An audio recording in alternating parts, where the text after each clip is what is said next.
Andam na ang 2,500 kamiyembro sa Philippine National Police alang sa inaugurasyon ni Davao City Mayor Sara Duterte Carpio nga manumpa isip Vice Presidente sa nasud karong Hunyo 9, 2022 sa San Pedro Square ning Dakbayan. Una nang namahayag si Philippine National Police Director for Operations Major General Valeriano De Leon nga andam na ang PNP sa inaugurasyon ni VP Duterte Carpio. The strength of Pro 11 is enough to contain the security required for the off-taking of Vice President-elect Mayor Inday Sara Duterte. We will probably be around just to supervise. But in terms of strength or forces to be augmented from the national headquarters will be not considered at the moment.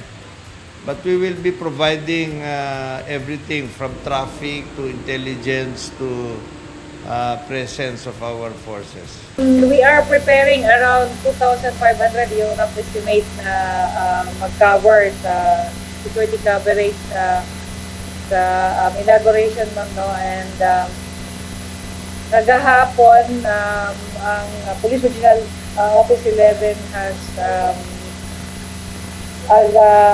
gave us around 500 na mga personnel na ma-augment diri sa ato ang syudad, no? For the event.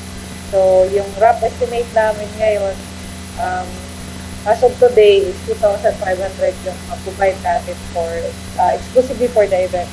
Gisaysay ni Gaspan nga nagsigin na og meeting ang mga miyembro sa security cluster sa Davao City aron maplastar ang mga gikinahanglan atol sa inaugurasyon. Matud sa PNP headquarters, dili na tugutan nga makaduol sa venue ang mga illegal nga ralyista. So far, wala pa man tayo na monitor na nag-apply og permit nga mag-rally. But Davao City Police Office appeal na, no, sa amuang gipangandaman, no, in case adunay mag-rally, we have enough personnel also na mo facilitate sa mga rallyista. And knowing Davao City, no, speaking out of experience, sa mga rallyista naman dito, hindi naman ganoon din ka, ka violent or ka harmful, no.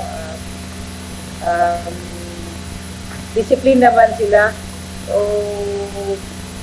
siguro dili kayo ta maglisodana na mga analista sa pag-confront sa ila because sa mga previous na to, mga nasinati,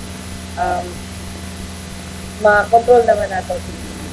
Giklaro ni Gaspan nga andam na ang tanan ug kung duna may magprotesta atol sa inaugurasyon, kabalo ang kapulisan kung say ilang angayang himuon o naglaom usab sila nga ang mga magprotesta magpabiling kalmado sama sa nahitabo sa milabayng mga katuigan. Eugene Hinutan, Newsline Philippines, Davao Region. Stay safe.